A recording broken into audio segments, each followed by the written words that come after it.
Say, look at all of my children. Children's children. It's a blessing of God to have all of you in the church. Thank you for the Lord. Lord, hang on in there. Don't let that turn you around. And after a while, God's gonna be over. Gonna fly away and be rich. Thank you. Yeah. Keep on singing. Yeah. Till the head blow with the oh glory. Help me, Jesus. Every now and then he'll stop by. Raise up, bow down head and give ease.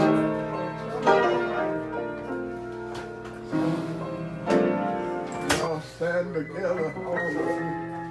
Keep loving one another and stay with the church. Yes. He's coming back after the church. That's why church is going to start at the church. Yeah. And I want to be ready. I want to be ready when it comes. Oh, yeah. I ain't going to say no more.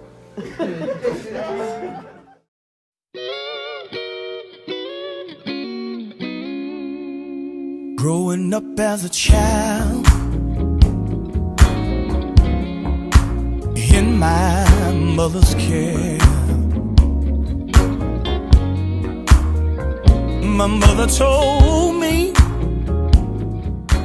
Jasper G. Hatcher Sr. was born May 6, 1929 to the late Marvin and Sadie Hatcher and lived all of his life on the same land purchased in the 1920s by his grandfather and 3 brothers. Jasper was raised up in a family with a strong Christian foundation and was the 7th of 13 children. He received his formal education at Allison Chapel, a 1-room log cabin school with 1 teacher in rural Williamson County. During Jasper's childhood, he spent time doing chores and working outside. At the age of 17, Jasper met his wife-to-be, Theresa Thomas, at a fish fry. He decided to approach her, and playing hard to get, she tossed orange peels at him. After his unyielding persistence and Theresa running out of orange peels, she gave in and started a conversation that turned from friendship to true love.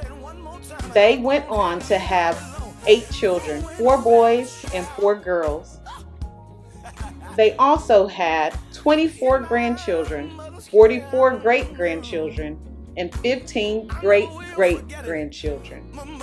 On the 4th Sunday in September of 1969, Jasper G. Hatcher Sr. accepted his calling to the ministry and preached his first sermon at Locust Ridge Primitive Baptist Church. The text came from Isaiah 6:8, and his subject was, "The world is sick and needs a doctor." Elder Jasper G. Hatcher Sr. was a giant in ministry with impacts that spread throughout the local communities, state, and nation. He was a pioneer progressing women and men in ministry, helping to nurture their growth and development. Under his guidance and leadership, he counseled many sons and daughters, several of whom went on to pastor their own churches.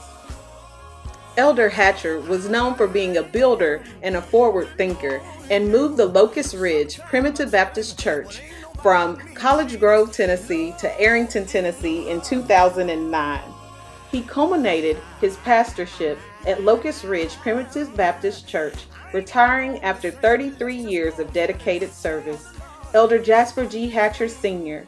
was a forward-thinking visionary, and at the age of 81, he passed the mantle to his successor, the then 21-year-old Pastor Brandon Mason. To know Jasper G. Hatcher Sr. was to love him. His love was not just a word, it was an action.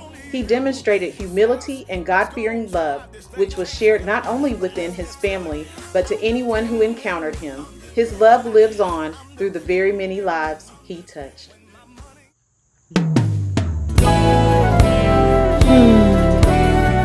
I hope you're listening, God. What was it like growing up with your dad? I remember one occasion I was in the kitchen of our old home growing up. It was a log cabin home, and I was playing in the stove, and I had a piece of paper, sticking it in the fire, and it burned my hand. I dropped it, and it caught the wallpaper on fire. Mom came in. She said, "Boy, what are you doing?" And she called Dad, and he was on the hill, I guess about half a mile up on the hill, tending cattle. He ran down so fast, and I knew I was in trouble, so I ran under the bed. After he put the fire out, then he lit my fire.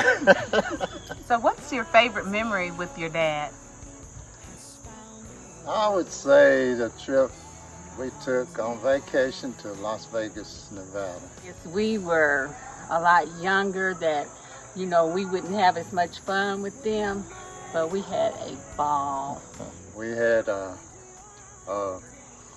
trip to a casino, and he was playing a machine that he lost his money in. One of the cocktail waitresses walked up and said, "Cocktail?" And he looked at it and he said, "I don't want no tail." So we thought that was funny. That was so funny. What was it like growing up with Jasper G. Hatcher Sr. as your father? It was such a wonderful experience to deal with him, but we were terrified of that dude. He was present in our minds, but absent sometimes because he was at work. And so when we saw him come home from work, we knew he was tired and everything, but we also gave him the utmost respect. He was a real soldier. He just made sure that everything was in order. And Mama really didn't need him to help discipline us as much. She just threatened us with it. And we knew that if she said, "I'm gonna tell you, Daddy," boy, we did everything right as we could do to keep her from getting Daddy involved with us, because we knew if he got us on her word, he was gonna tear us up. So he was like our general. We just did whatever he needed done, and we tried to get it timely. Even though we goofed off a little bit and played, we tried to do it where he didn't find out, because he still give us. One of my favorite memories with Dad is I used to take him to the doctor quite a bit, and they had been determined that he needed a pacemaker, and we went to get the doctor to do it. He said, he asked the doctor, he said, "Have you ever done this before?" And the doctor caught on real well. He said, "No, this is my first time." He said, "I got this book, and I turn pages while I work." And just for a second, it caught Dad off guard. He got that look on his face, and I laughed because I said, "That's good, because you're always messing with people, and he got you back." It was funny. What's one of your favorite memories with your dad? The day we got married, because he married us. That was a really wonderful day, and it was really special. And you had asked me if it was okay that we get his dad to marry us, and I thought it was a great thing. It was really beautiful, and he always kind of stayed on us too, because he said that anybody he married got to stay together. So it's been 47 years, and we're still here, so I guess we listen to him. But she did promise to love, honor, and obey me. That was in our vows. She didn't do it, but it was all right. But your mama told me that I could have said, if I can try. I tried.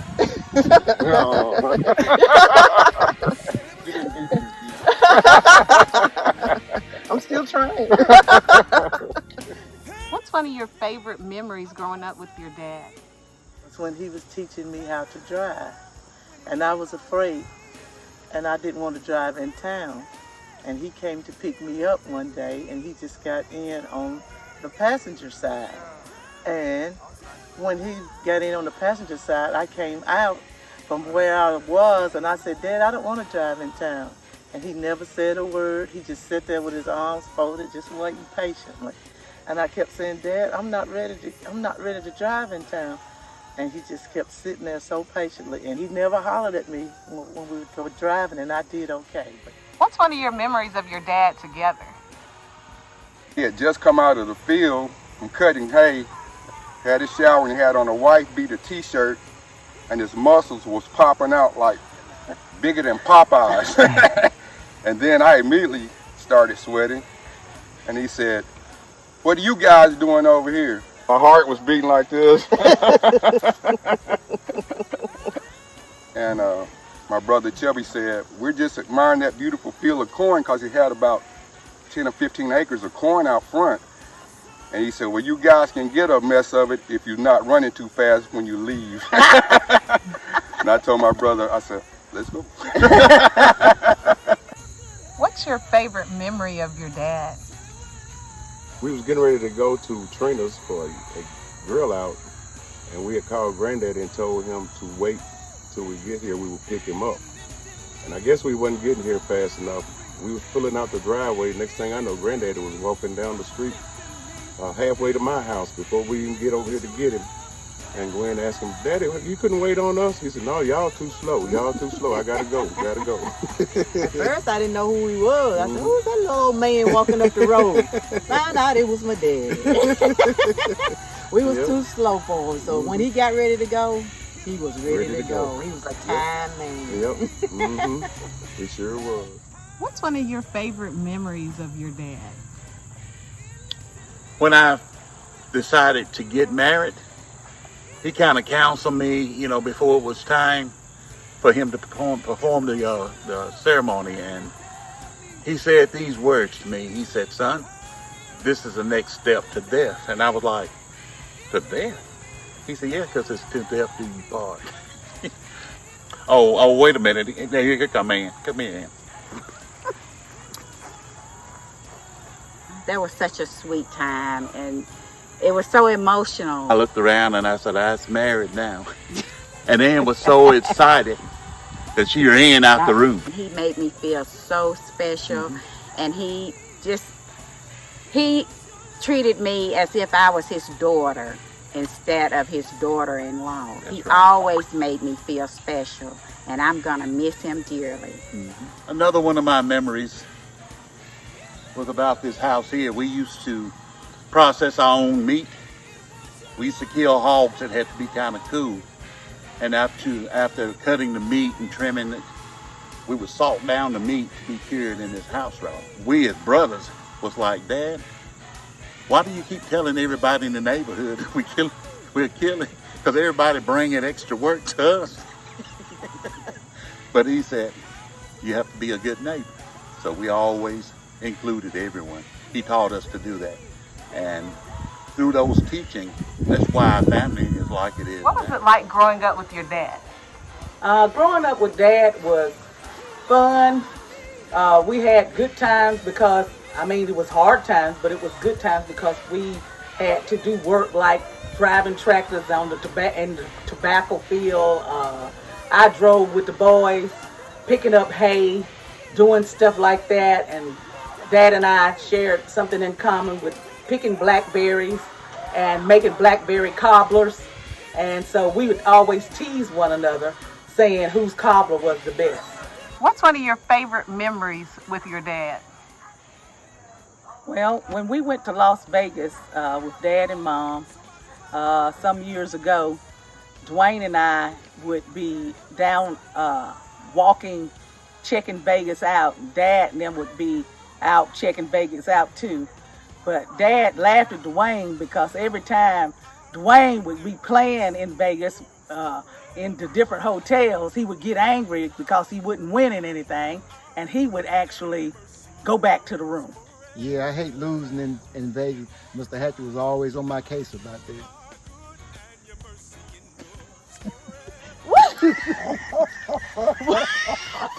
And so Dad thought that was really funny. I agree. What's your favorite memory with your dad? I have many, but my favorite is our daily talks. I would call every night before going to bed and ask Dad, "How you doing? And how was your day?" And his response was usually, "I'm sitting here looking silly." Or when I'd ask him what he was doing, "I ain't doing nothing."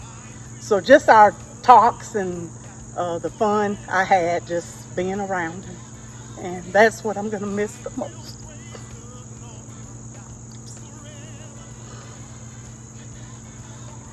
So that love I'll keep in my heart, and those memories will help to keep me going day by day. I can't give it on Mama's Day. Come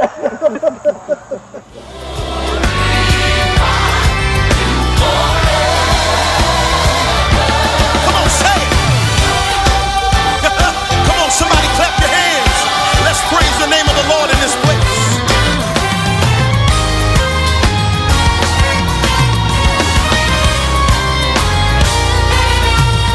You're King of kings and you shall reign forever. As the oldest grandchild of Elder Hatcher, finally known to me as Granddaddy, one of my favorite memories of him was watching him do what he did best, which was preach the gospel. He was a firecracker when it came to spreading the word of God. Meeting Nicole's grandfather, I don't remember because Nicole and I met so long ago. You know, he married us in 2006, and so to be able to reconnect with the family in that way, and he be the person that married us, is the best memory. Just being around him, it's just a special feeling you get around. It just makes you feel special every time. He's the same every time you see him, and just to know his legacy and the giant he is. My favorite is him at church singing a hymn, or him pastor preaching and him passing the mic to Granddaddy, and Don't let him get the mic. him tossing the mic and you don't know where it's landing. Well, my favorite memory with Granddaddy is one day I came over to see my grandmother. We were sitting in the living room, or in the den rather, watching, she loved court shows. We were watching one. I had on some blue jeans that had like holes in them. So he comes in there and he's like, "Girl, what happened to you?" And I said, "Sir?" He said, "Did you get caught on the barbed wire fence outside?" I said, "No, sir." He said, "Well, you got holes in your pants." I said, "I bought them like that." He looked at me, he said, "You bought them like this?" I said, "Yes, sir, I did." He said, "Well, Lord, we used to cry when we had to wear holes in our pants." He's like, "I got some back here. I'm going to go back here and get them and make me some money." Then he told me, he said, "You raggedy than a nickel mop." So, I guess mine would be our trip to Kroger. So I came and got him, picked him up, and took him to Kroger. And mind you, I'd never been shopping with him before, so I didn't know how he shopped. So, like, he told me to pick out a little cart, and like the little cart that I picked out, it had a little on the wheel. So he just kept on piling stuff up, and then like, so he kept on walking so fast around Kroger, and I was back here with this cart that then got heavy, so it was like juke juke juke juke juke juke. But he just kept on flying, like he just knew, like he had a grocery list in his mind, and he was just like flying every aisle. And I thought it was hilarious. Tell us the significance of Austin's whole name. Austin Garrett Hatcher, one of the greatest honors that I could possibly have was to give him my grandfather's middle name, you know, because we all love him, we all respect him. My greatest memory of my granddaddy is he let me drive that tractor. Me and him, we riding. I'm on his lap steering and he pushing the pedal. I'm in the dirt, I'm in the grass, but he still let me ride. On the way to the mailbox, on the way back. Me, my granddaddy, and TJ barking on the side of the wheel. So that's my greatest memory of my granddaddy and him teaching me how to be a man and a better person. Love you, granddaddy.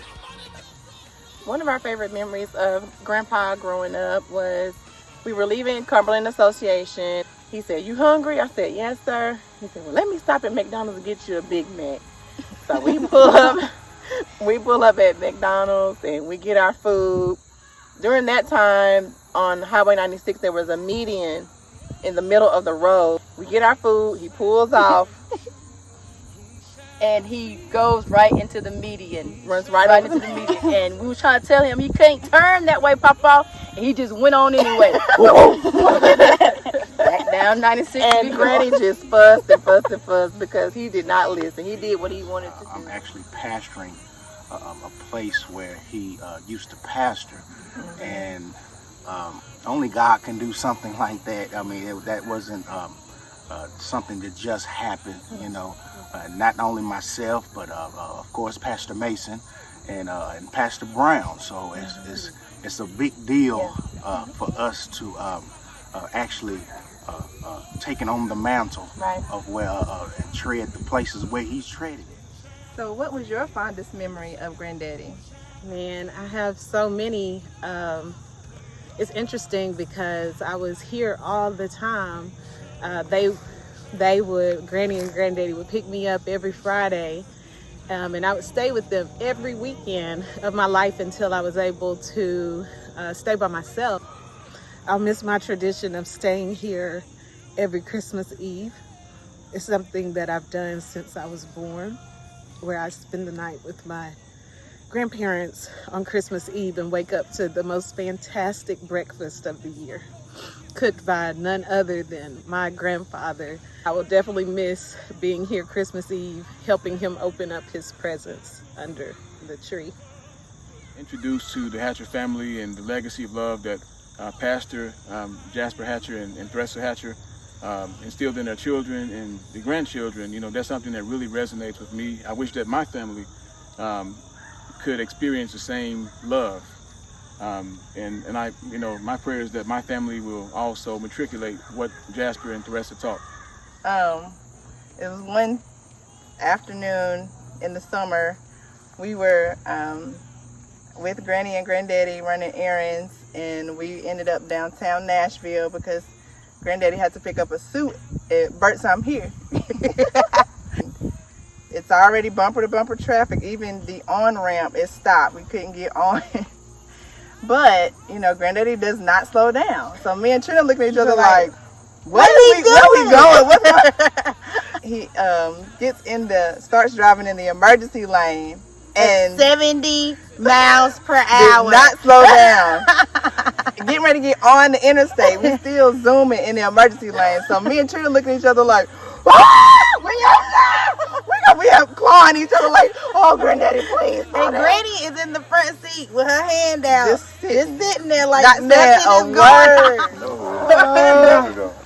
I moved down. He started seeing me like every weekend. He was like, you know, what you doing here, son? And I was like, you know, I live down here now, Grandpa, you know. And he was just like, oh, okay. What you moved down here for? And the other's like, and then he just start laughing over his shoulder. Yeah, he's like, because he already knew. I come to take one of his chilling. Spiritual leader. I mean, like I said, he was one of the best. He was the one that I got baptized under, and he made me feel comfortable with, you know, with that decision. And just seeing how he lived his life, he was definitely a great example. Even as a husband, a family man, he set a great example for somebody outside of my family who accepted me as his own family. Hey y'all, I'm Keontae Hatcher Sr.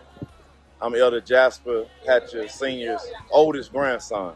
College Grove just ain't gonna be the same no more. You know, Granddaddy, Granny, it just ain't gonna be the same. I'm gonna miss him, but I know you're going to see my Granny. When you get up there, Granddaddy, make sure you tell Granny that I love her, and I'll see y'all on one side. We are blessed to be a part of his legacy, and he will be deeply missed. We love you, Granddaddy. I was invited to a potluck in Brentwood, and there was a whole lot of older people there. I was like one of the youngest. And by the end of the night, there was like 12 people left at the table. Well, are you a Jasper Hatcher? I said, yeah, I'm a grandson. Come to find out, man, that whole table was full of all his neighbors. And that man was loved, believed by his neighbors. All of them. My fondest memory takes it back to my childhood. Every time we would come out here,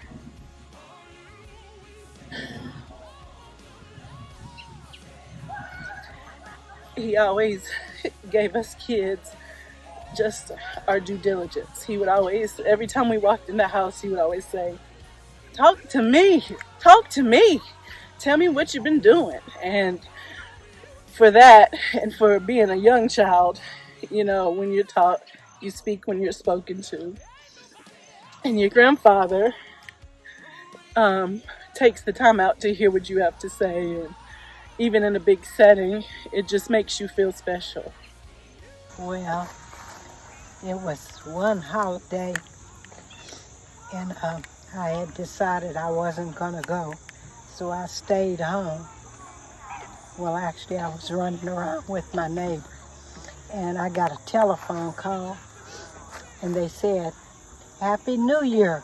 I think it was the 4th of July. And he said, You're the only one not here. So I felt real bad. And my neighbor brought me on out. Because he always made me feel special. Him and Granny used to babysit me when I was little. And he would be trying to hide from me. And he would be hiding in his car. So I would go to Granny and ask her where Granddaddy was. So I would be running all around the house saying, Granddaddy, Papa, Jasper. Papa, Jasper. And he'd be out in his car hiding, reading his Bible to try to get away from me. One of my favorite memories is when he used to keep me when I was little. And every morning when I came in, I would want breakfast. And he would always tell me to go ask my granny to make it. And every time I was like, no, I want you. And then we would fuss for like 15 minutes over who was going to make me breakfast, but he would always make it. Okay. When I first came here and I said, I didn't know I had this much family.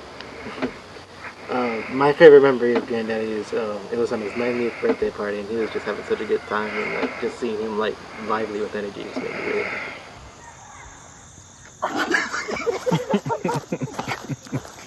Uncle Fount. The best memory, like seriously, is when we was at Green Grove and we played. Me and Red was playing the service, and they told him to get up and say some words, and he had started getting happy, and the aunties had already told me not to let him get up and be doing a lot. And I got to the house, I was like, hey y'all, he was acting up.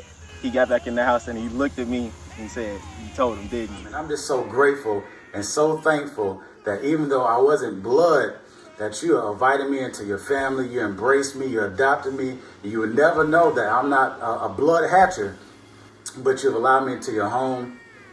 You've shared with me, and I've been able to glean from you and been able to experience God through you. And because of Jasper G. Hatcher, I am a better man. I've known Elder Hatcher just about all of my life. He's always been an encourager, a man of wisdom, a man of integrity.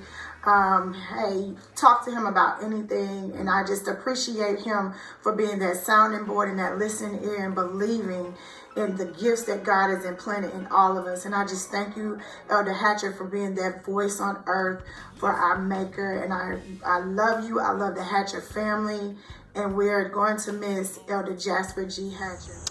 I guess it would be the time that we was actually going to get country hams. And they both were taking me out into the booties. I had no idea where I was going, and I was driving. So Uncle Fount is on the front seat. My daddy's on the back seat. I got one telling me to go to the left, and the other one telling me to go right. The other one saying go to the left. Finally, Uncle Fount looks at me, and he said, Penny Weenie? And I said, yes, sir. He said, you don't know your left from your right. At that point, I thought, okay, y'all can have it. I'm going to take the car, put it in park, and one of y'all drive. We love you, Granddaddy! Talk about when your dad was the Grand Marshal in the College Grove Christmas Parade. Yeah, that was awesome. It was awesome. He's done so much. He sure has. And he was really happy and waving, and all the people were proud that he was the Grand Marshal of College Grove. It was good, and our family was proud too. When he was weakening down, so my role was, I just felt in my heart, for me to come over every morning to check on him, things around the house. So I just started doing what I needed to see, what I saw that needed to be done. And we went from there, and then in the end, my sisters and brothers came together and pulled in, and we worked together and making it to the end. Well, in the past, we used to go to Mama Sadie and Daddy Marvin's house for Sunday dinners, and those legacies have continued through them coming over here for Thanksgiving and Christmas dinners, And then sometimes we would get together on birthdays, different holidays. And so that legacy from Daddy Marvin and Mama Sadie, Dad's mom and dad, we've continued that same legacy here at the house. And so that legacy of love is going to continue from us, from the past to present. So we're just going to continue. Yes, I think so too. I'm thinking, I'm praying that our parents put it in our hearts, from Mama Sadie to Daddy Marvin, over here to Jasper and Theresa's house. Yes, it's nothing but love here. Yes. And our parents used to say, a family that prays together stays together. And don't worry, we will continue the legacy of love. From generation to generation. We are the legacy of love. I'm here to tell you that you can make it through your test. Just do your best. Yeah, he'll do the rest. Oh. We are the legacy of love. Encourage you, because the Bible says the race is not given to the swift, nor is it given to the... Until we step out and step in, until we pull off and put on, until our feet strike Zion, we are here to continue his legacy. We are the legacy of love. Keep reaching. You gotta keep striving. You can make it, yeah. Oh, don't give up, yeah. And don't let go, no. Receive it in Jesus' name. It's yours, it's yours, it's yours. Yeah. Keep reaching, my brother.